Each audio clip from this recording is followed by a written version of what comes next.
మన సభ్యులందరికీ నమస్కారం.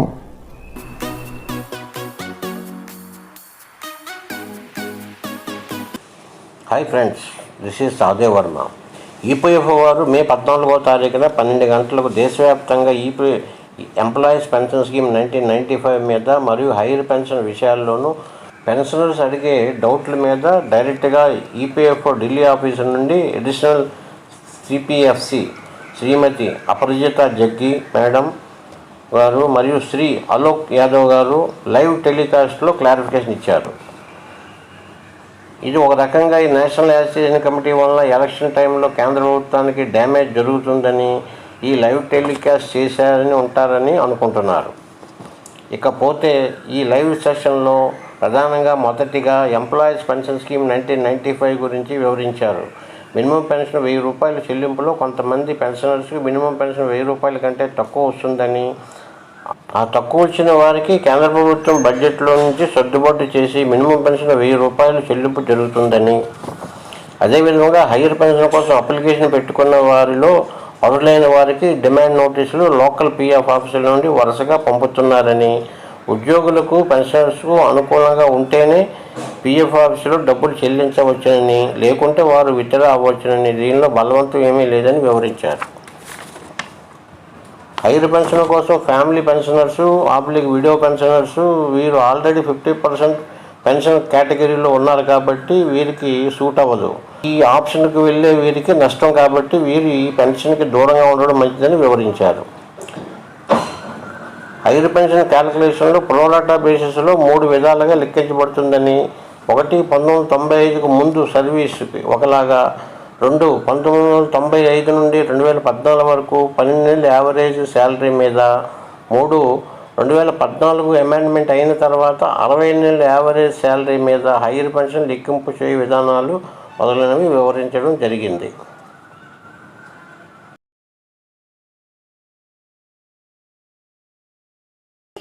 एक योजना बनाई गई है कि सभी लोगों का फंड मिलाकर हम सबकी जरूरतों के हिसाब से उसमें बेनिफिट्स का प्रावधान करें.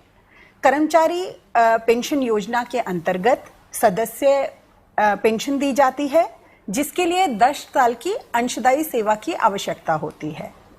अगर सदस्य की आकस्मिक मौत हो जाती है तो परिवार पेंशन दी जाती है, जिसमें शुरू में जो पति या पत्नी है उनको पेंशन मिलती है और साथ में एक समय में 2 बच्चों को पेंशन मिलती है.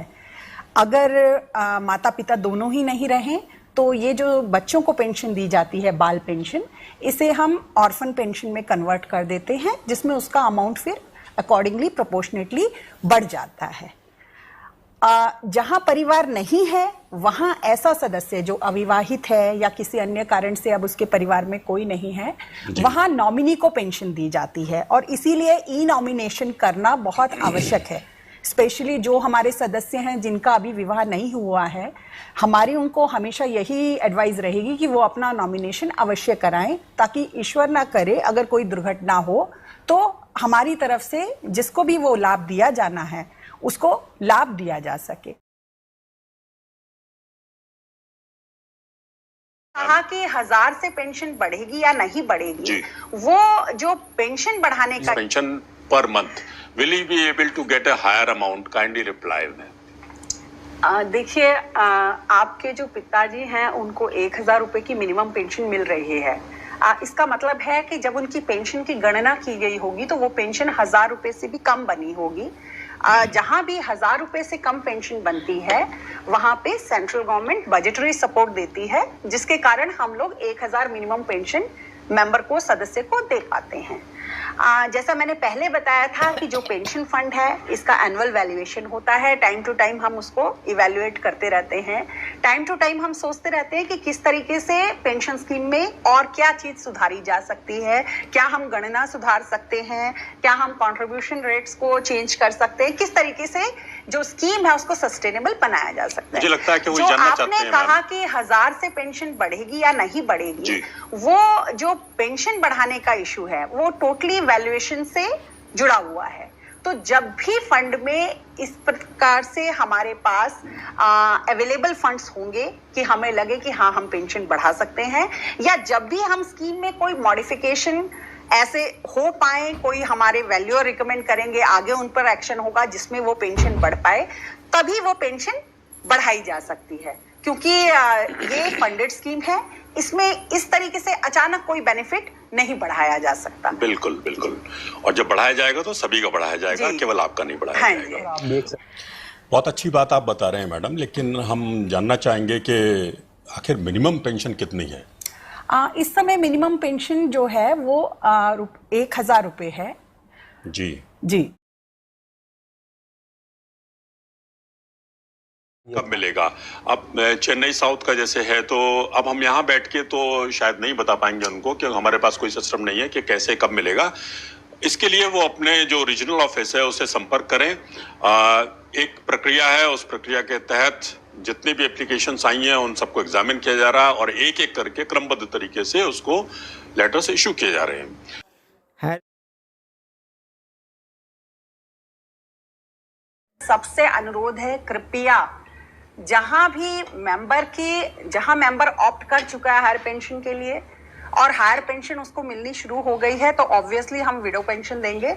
लेकिन आप सब जानते हैं जो विडो पेंशन है उसका रेट 50% होता है। तो यदि मेंबर को हायर पेंशन में 25,000 रुपए पेंशन जा रही थी, तो विडो को 25,000 का सिर्फ 50% ही मिलना है। तो इसलिए जहां किसी ने ऑप्ट नहीं किया था उनको वेज सीलिंग पे ही पेंशन मिल रही थी, और अब वो नहीं है ऑप्शन करने के लिए। और विडो को अगर ये लगता है कि मैं ऑप्ट कर लूं, तो कृपया ऐसा ना करें, इसमें आपका नुकसान है, क्योंकि विडो पेंशन सिर्फ 50% है। तो आपको जो पैसा जमा कराना पड़ेगा और जो आपको पेंशन मिलेगी वो आपके लिए मतलब मेरे हिसाब से financially it will not be a good decision.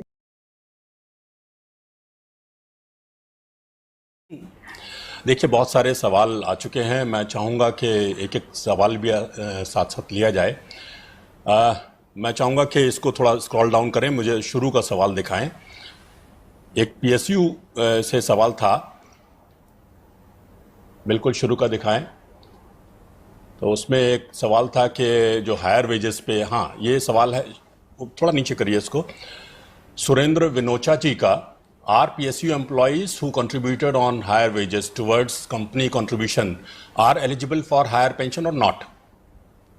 Ma'am देखिए, हायर पेंशन के संदर्भ में आप सभी को जैसे पता है कि सुप्रीम कोर्ट ने एक निर्णय दिया था, जिस निर्णय के कारण कुछ अवधि के लिए लोगों को यह सुविधा दी गई थी कि जो सदस्य 2014 में सर्विस में मौजूद थे, उससे पहले से सर्विस ज्वाइन कर चुके थे और 2014 के आगे भी हमारे सदस्य बने हुए थे, वो यदि चाहें तो वो अपना ऑप्शन दे सकते थे।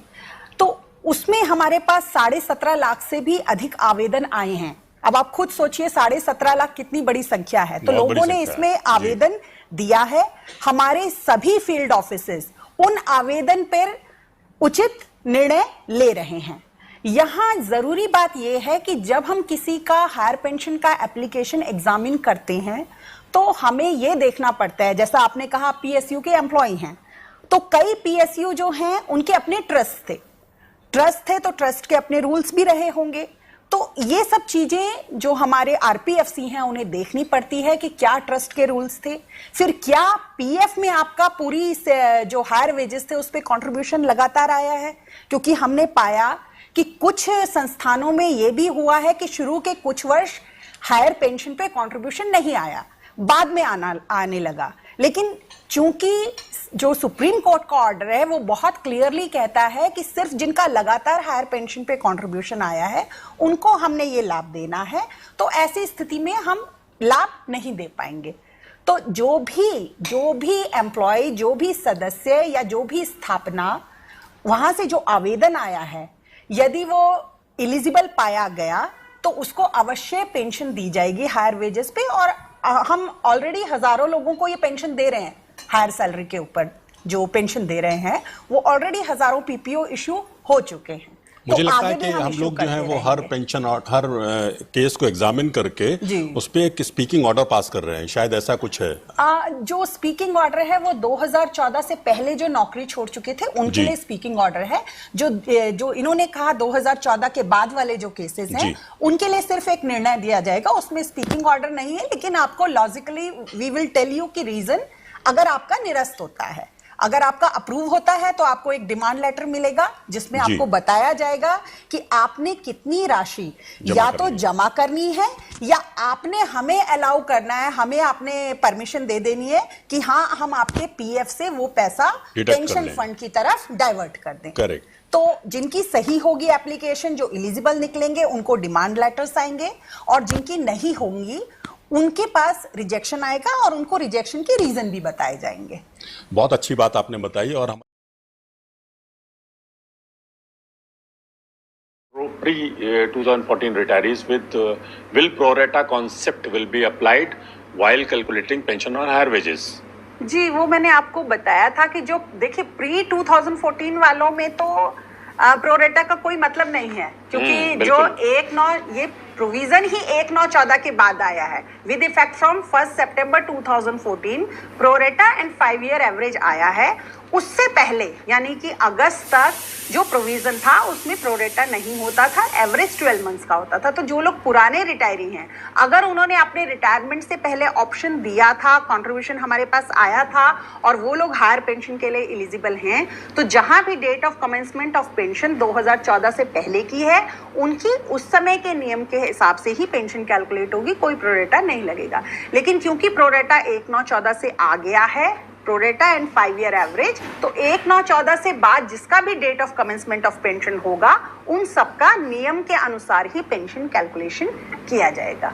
हमारे दर्शक लगातार हमसे जुड़ते जा रहे हैं। संख्या when the employee contribution is taken on higher wages, then why the pension calculation is being made on lower 5 years average formula? Lower 5 years average formula, ऐसा है क्या?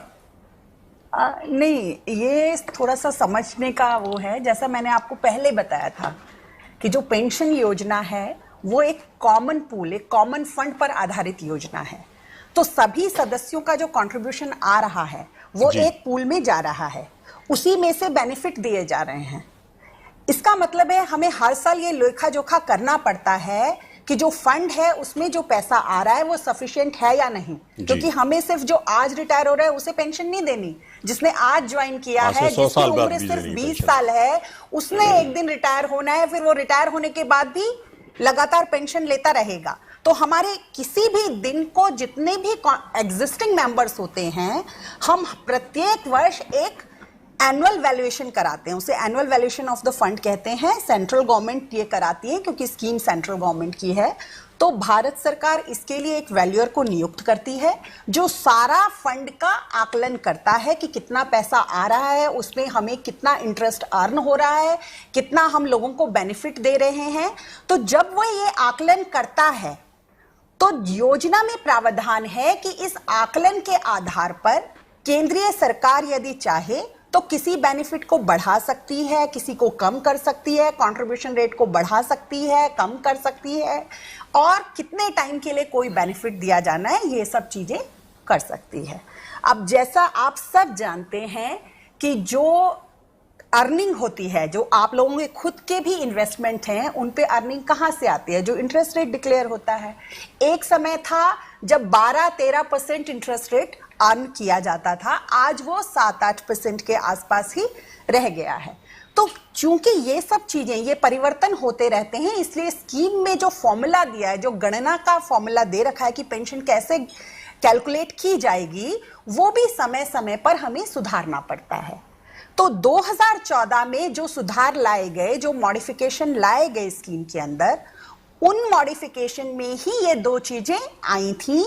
पहली कि जो कैलकुलेशन है पेंशन की वो प्रोरेटा आधार पर होगी, और दूसरा कि 12 महीने की जगह हम 60 महीने का एवरेज लेंगे ताकि हमें एक सही एवरेज पेंशनेबल सैलरी मिल पाए। क्योंकि कई लोग ऐसे भी हो सकते हैं, देखिए हमारे हर तरीके के सदस्य हैं, हमारे ऐसे भी सदस्य हैं जो जब शुरू में सशक्त होते हैं तब उनका वेतन अधिक होता है, लेकिन जैसे जैसे उनकी उम्र बढ़ती है उनका वेतन कम होता जाता है। तो ऐसे लोगों के लिए जब हम एवरेज लेते हैं तो वो जो आता है एवरेज वो ज्यादा सही निकलता है स्कीम के हिसाब से भी और सदस्यों के हिसाब से भी। तो ये 2014 में ये सारे मॉडिफिकेशन किए गए थे और सुप्रीम कोर्ट ने अपने जो जजमेंट, अपना जो उन्होंने निर्णय दिया उसमें उन्होंने इन्हीं सभी मॉडिफिकेशंस को अपहेल्ड किया था। उन्होंने कहा था कि हाँ, जो भी मॉडिफिकेशन हुए हैं वो केंद्रीय सरकार ने अपनी जो उनके पास लीगल जो राइट्स हैं उसके अंतर्गत किए हैं और ये सारे बिल्कुल सही हैं। तो हम आपसे बिना पूछे आपका हायर सैलरी पे कंट्रीब्यूशन पेंशन फंड में नहीं डाल रहे। आपने भले ही हमें एप्लीकेशन दी है, तब भी हम आपको एक बार फिर से डिमांड लेटर देंगे कि आपको इतना पैसा जमा कराना है। उस समय आप खुद निर्णय ले सकते हैं कि अच्छा क्या मेरे को इतना पैसा जमा कराना चाहिए जब भी मेरे को पेंशन इतनी मिल रही है, तो वो निर्णय आप कर सकते हैं। ये सबका अपना व्यक्तिगत निर्णय होगा, इसमें कोई नहीं कह सकता किसी दूसरे को कि क्या निर्णय सही रहेगा क्या निर्णय नहीं रहेगा, लेकिन कंट्रीब्यूशन देना पड़ेगा। तो यदि आपको अपनी पेंशन की जो गणना है वो आपको लगता है कि जो आप पैसा दे रहे हैं उससे कम बन रही है या आप उससे सेटिस्फाइड नहीं है, तो आप इसका ऑप्शन ना लेने के लिए स्वतंत्र हैं। देखिए बहुत सारे has EPFO started giving the higher pension, तो आपने बताया कि हाँ बिल्कुल शुरू हो चुका है, हजारों लोगों को हम दे चुके हैं, मैंने जैसे बताया था। तो इस तरह से बहुत सारे लोगों के सवालों का जवाब आपके वक्तव्य में, आपके जवाब में आ चुका होगा। जया जी का जवाब भी उन्हें मिल चुका होगा, मुझे उम्मीद है। एक एनसीपी पे एक सवाल था शुरू में कि एनसीपी डेज कैसे कैलकुलेट करते हैं, उसका क्या इंपॉर्टेंस है, तो मुझे लगता है कि सारे एनसीपी से रिलेटेड क्वेश्चंस का जी। तो जैसे मान लीजिए कोई बीडी वर्कर है, विस्तार से सवाल आया कि since service period is 95 to 2024 higher pension calculation will you take last 5 year salary average 19 से 24 तक का लेंगे या 95 से 24 तक का लेंगे या आप दो पार्ट में लेंगे 95 से 2, मेरे ख्याल से इस तरह का एक्सप्लेनेशन हम पहले दे चुके हैं। फिर भी एक बार संक्षेप में जवाब दें। एक बार दोबारा बताती हूँ Srinivas ji, and you can speak in English also because I think he may not be able to understand Hindi, so I will switch to English. Mister Srinivas, I hope you are there. The question that you have asked, that how pension will be calculated. So I think you might have given the higher pension application, but you must be receiving the pension on wage ceiling right now. So if you see your present PPO, you will find that the pension has been calculated in two parts. In fact, in three parts, because one part is prior to 1995, which we call past service benefit, then from 95 to 2014, and thereafter from 2014 onwards till date of exit. So already those who are getting pension on wage ceiling, they calculated on pro rata basis, that is in two parts, from 95 to 2014 and separately from 2014 onwards. So the same way, pension on higher wages will also be calculated. So we will take 5-year average, but then for the period prior to 2014, we will compare it with the maximum wages that you were drawing during that period. Suppose it comes to 60,000 and at that point of time your maximum salary was only 55,000. So for that period, the pension will be calculated on 55,000, and for post 2014 period, it will be calculated on 60,000. So this pro rata is nothing new. If you will go through your existing PPO, it is already there. It's a part of the scheme, and that's how pension is being calculated. So I hope whenever you will receive the demand letter, you will just go through the pension calculation and you will compare and you will take a decision based on your health and other condition, your family condition, whatever decision will be yours, that EPFO will accept. Many ex-employees of Bhilai steel plant deposited lakhs of rupees as per demand note, which was भी जुड़ गए हैं। एक हमारे viewer हैं Mahalingaiah V Devinath. His question is, our establishment wants to start higher pension contribution. What is the procedure to how to start? There is no such procedure post 2014। कहना शायद ये चाहते हैं कि एक व्यक्ति था जिसकी एक साल सर्विस थी और उसकी डेथ हो गई थी, सुसाइड कर लिया था उन्होंने, बाद में उसको बताया गया कि डेथ डिक्लेयर हो गई है, तो वो एलिजिबल होंगे कि नहीं होंगे? जी मैं आशा करती हूँ कम से कम आप लोग सब जब यहाँ पर हैं कोई ऐसा केस कभी ना आए, लोग सुसाइड ना करें, क्योंकि जीवन सबसे अनमोल है। पैसा वैसा बाकी सब चीजें पेंशन वेंशन चलती रहती है, सबसे इंपॉर्टेंट चीज है लाइफ, ठीक है। लेकिन अगर किसी वजह से कोई ऐसा केस आता है जहां मेंबर ने सुसाइड किया, तो ऐसा नहीं है कि सुसाइड के केस में हम बेनिफिट नहीं देंगे। सुसाइड के केस भी डेथ की तरह ही ट्रीट होते हैं। तो अगर वो पेंशन स्कीम के मेंबर थे और डेथ ड्यूरिंग सर्विस हुई है या वो जॉब छोड़ने के 3 साल के अंदर हो गई है, तो उनके परिवार में जो भी उनकी मिसेज हैं और जो बच्चे हैं उनको पेंशन अवश्य दी जाएगी। अगर परिवार नहीं है तो नॉमिनी पेंशन, नॉमिनी भी नहीं है तो डिपेंडेंट पेरेंट पेंशन, वो पेंशन दी जाएगी।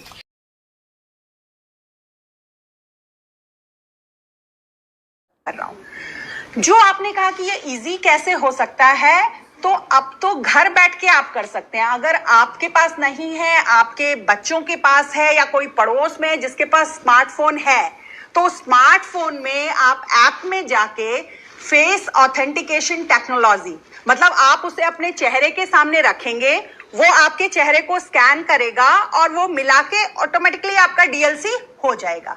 तो प्लीज आप इसको यूज करें। इसके लिए आपको कहीं जाने की जरूरत नहीं है, आपको हमारे ऑफिस में आके लाइन में खड़े होने की या किसी बैंक में जाके ब्रांच में जाके लाइन में खड़े होने की कोई जरूरत नहीं है।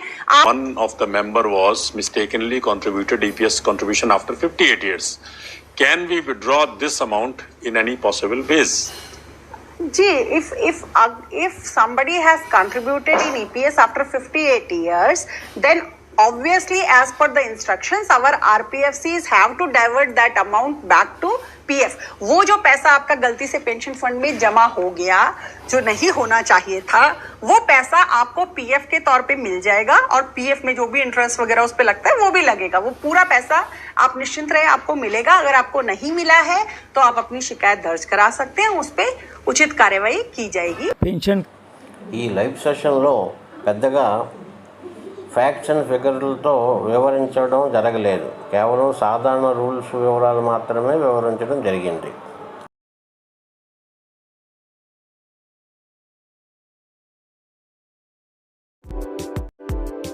Let us hope for the best. మరి యొక్క కొత్త సమాచార వీడియోతో మీ ముందుకు వస్తాను.